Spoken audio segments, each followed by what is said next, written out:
Thank you.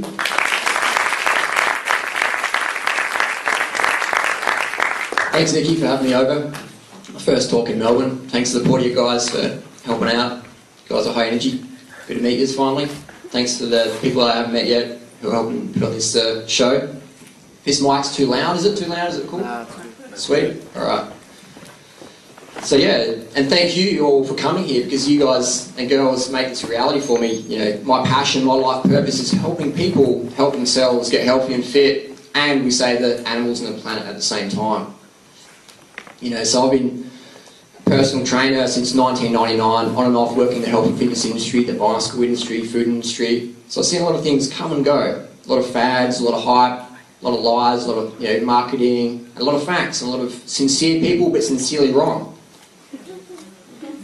I got an email from a friend the other day, a mathematician friend, and Harley, I've got hemorrhoids, I've got constipation problems, and I get a lot of digestion issue emails all the time. So I said, cool, tell me more. So I said, the constipation is really bothering me, the hemorrhoids, what do I do? So you got two options. Alright, tell me the options. This is on a Google chat. First option, go vegan. Increase the soluble fibre in your diet. Vegans typically don't have constipation issues. And my friend's going, that's extreme. Vegan. Where do I get my protein from? Where do I get my iron and zinc? That's extreme, Harley. I'm a mathematician. I know that's not working. So you got another option. My friend's like, okay, what's the other option? I'm like, you're a mathematician, yeah? They're like, yeah, mathematician. I'm like, well, your second option is to work it out with a pencil. Constipation, work it out with a pencil. My friend didn't get it straight away either, but after a while they're like, yeah. So I'll send him an MP3 file with some interesting stuff. Haven't heard back from him, but the hardest thing about being healthy and fit is watching your friends and family destroy their health. By ignorance, by apathy, or by fear. A lot of people in the health movement go, I know that makes sense, my heart says that's the right thing to do, it lines up with my intuition, but no one else is doing it. How come no one else is doing it? Or hardly anyone's doing it. How come the doctors don't say to do it? That's a good question. We live in a monetary system, a monetary world, and tonight I'm going to tell you a lot of things you probably already know. I'm just going to reinforce fact, reinforce information, but a few of you, I might tell you things that are going, hang on, that's not true. So I encourage people, don't just believe me. Tonight, go home, do your own homework, jump on the internet, cross-check it with your heart, follow your intuition, and use common sense. Because in society, we've lost that ability to critically think. We turn on the television, we turn on the radio, we look at the media, and we wait for Channel 7 to tell us how to get fit and healthy. We watch like Today Tonight says, bananas make you fat. If bananas made you fat, I'd be obese. Because I've got people who know the website, 30 bananas a day. Hands up, who's seen that website? Cool, wow, that's awesome. So people say, how did you eat 30 bananas a day? I'm like, no, I eat up to 70 a day. And they're like, dude, you are nuts. I'm not nuts, man. I'm bananas. So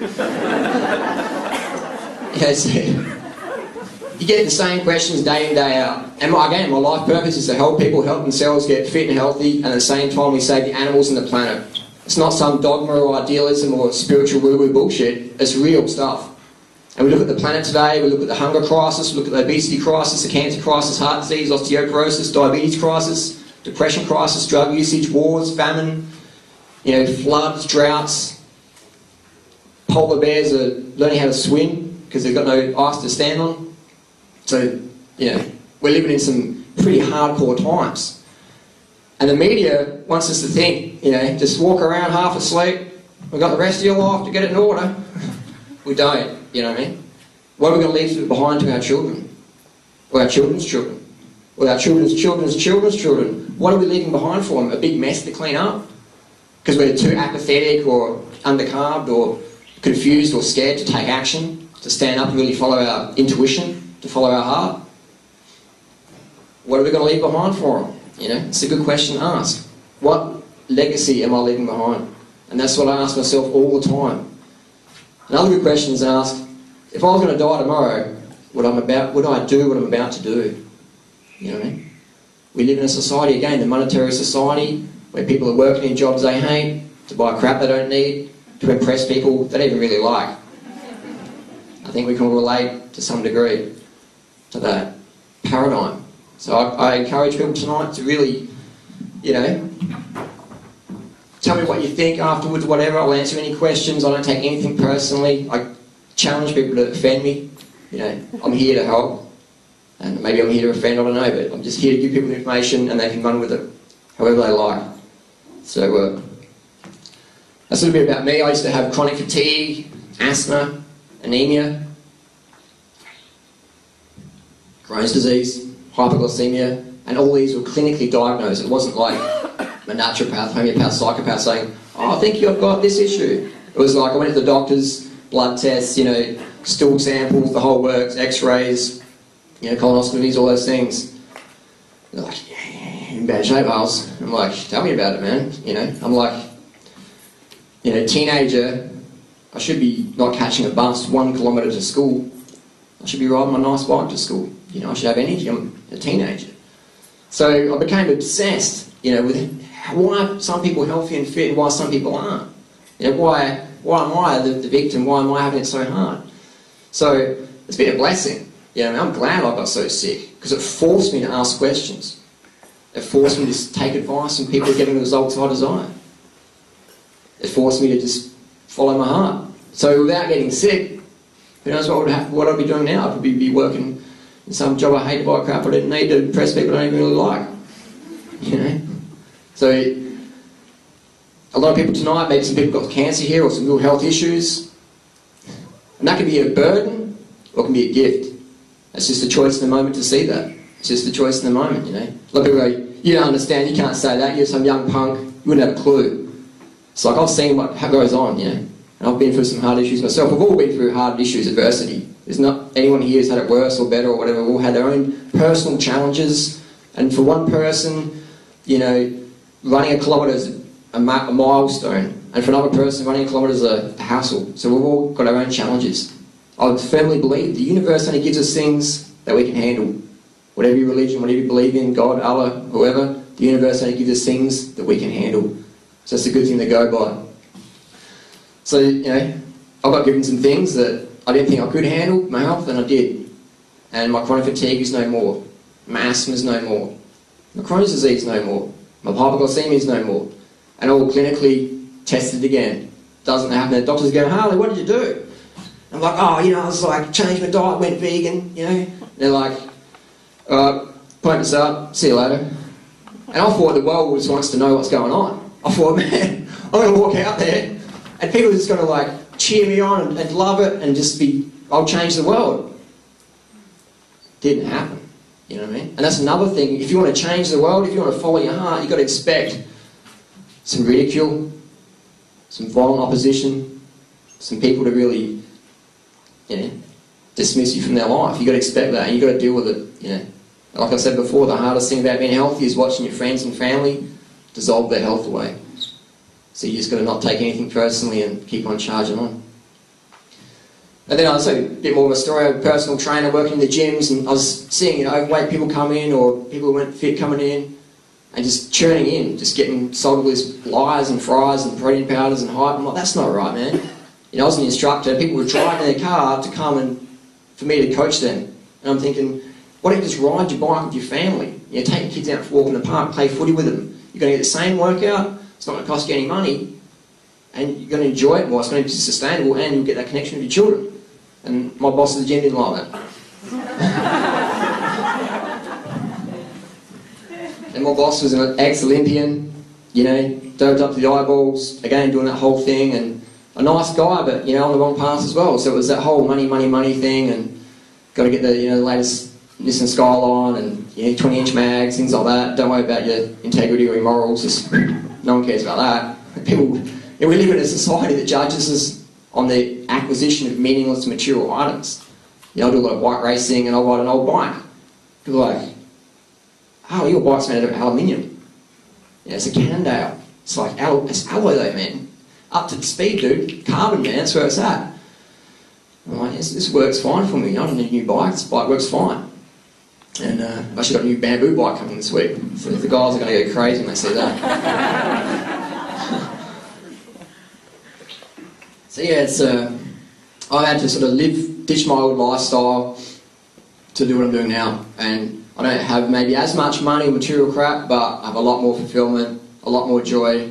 And my definition of richness is how you get to spend every minute of your day doing what you want, with whoever you want, whenever you want. Spending time with people you really care about. Spending time doing things you care about. That's my definition of richness. So again, my personal conclusions. They might not be yours, but I enjoy sharing them, and I enjoy people listening. So I've got a big ego and I love talking about myself. Haven't noticed. So yeah, tonight we'll do I'll keep rambling a bit more and Q&A, because we've got a mixed crowd here tonight. Who hands up? Who's into the raw food scene? Well, I've got a fair few raw crew. Who's into the vegan scene, or vegans? Crazy vegans like me. Sweet. And who's been dragged here because they're like partners like, man, you don't come here, you're out. And who wants me to shut up already?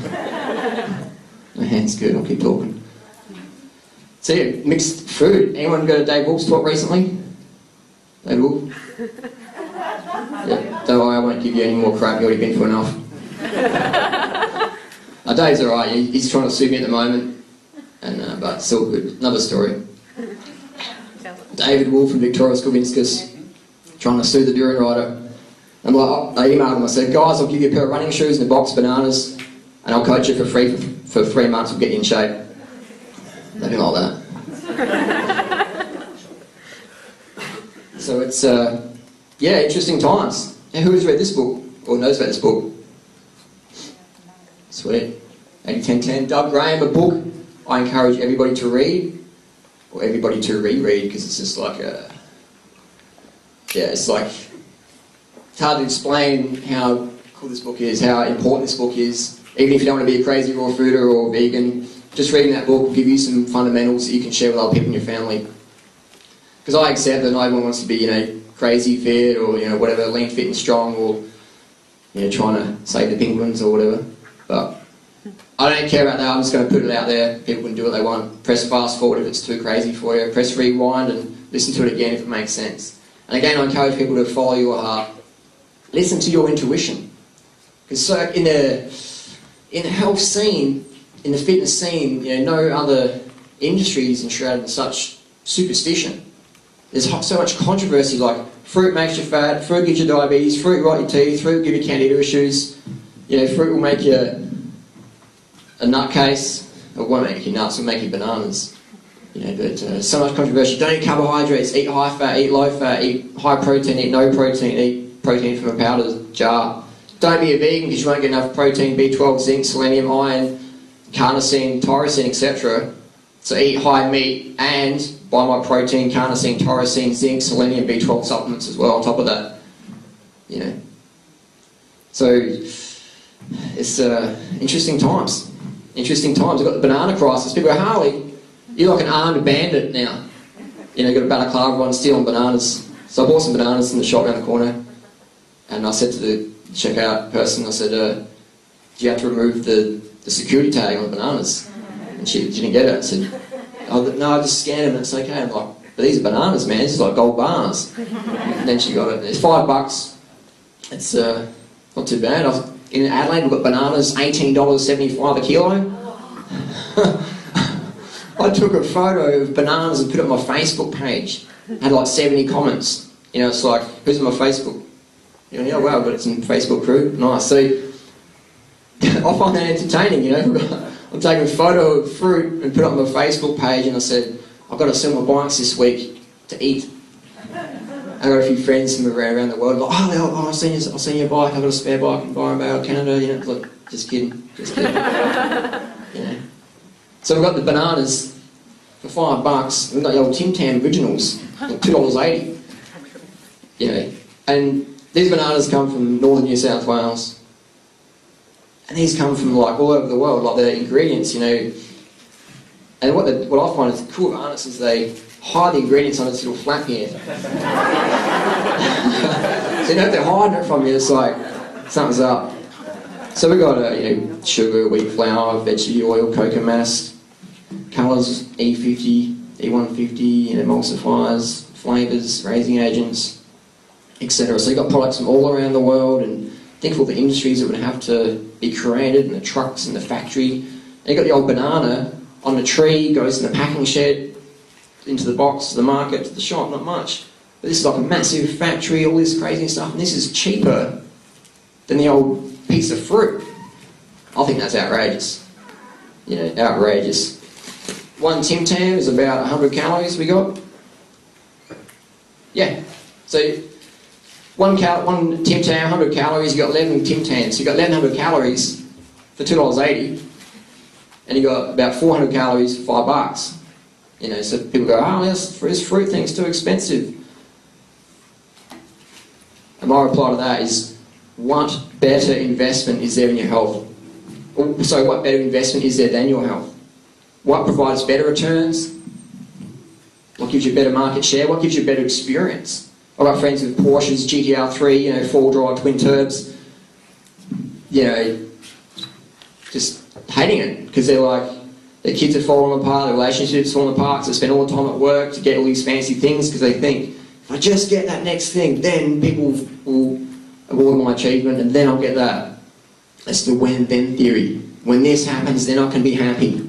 Until then, I've got to be miserable and have the frowns and the worry and the psychiatrist and the psychologist and the mistress and the cocaine. You know, I've got friends who are addicted to cocaine living in the poverty-stricken areas in Adelaide. I've got friends addicted to cocaine who live in Hollywood. You know, same drug, same issues, totally different financial situations. So money is good, but as people know, money doesn't make you happy. If it made you happy, you wouldn't see celebrities, you know, their life.